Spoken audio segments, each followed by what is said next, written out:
The Trump administration's airlift of hundreds of deportees to El Salvador, where they're being locked in a notorious mega prison, is part of a deal with the country's president, Nayib Bukele, a man who's called himself the world's coolest dictator. But there's a lot more about the deal that you need to know about. This past February, U.S. Secretary of State Marco Rubio went to El Salvador, met with President Bukele, and signed the deal. The United States agreed to pay El Salvador at least $6 million over the course of a year for the country to house an unknown number of migrants who have been deported from the U.S. He has agreed to accept for deportation any illegal alien in the United States who is a criminal, including those of U.S. citizenship and legal residence. According to El Salvador's ambassador to the U.S., Bukele insisted that the deportations include members and leaders of the notorious MS-13 transnational gang who were being held in the United States, and some of whom were facing trial in federal court. So this is where things get interesting. Why does this matter for President Bukele? Well, it goes back to 2020.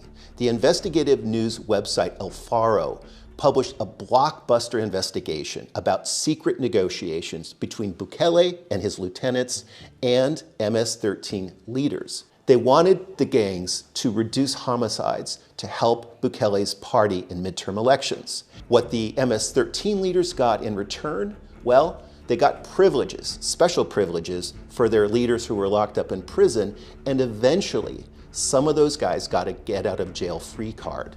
They went to Mexico, but they were arrested, extradited, and sent to the U.S. Once in the U.S., they were indicted as part of a major crackdown, and some of those men were awaiting trial in New York. Remember, some of these men were involved in these secret negotiations with the Bukele administration. So some days after Rubio returned to the United States, the Department of Justice, at least in one case, dropped the charges, which allowed one of these MS-13 leaders to be deported back to El Salvador. So the question is, did President Bukele want this MS-13 leader back in El Salvador so he could lock him up and prevent some of these details of the secret negotiations from ever becoming public, especially in a U.S. courtroom? It's something that the director of El Faro, Carlos Dada, has been thinking a lot about. We talked to Carlos for a recent episode of Reveal, and here's what he had to say. As you know, MS-13 is considered a terrorist organization in the United States.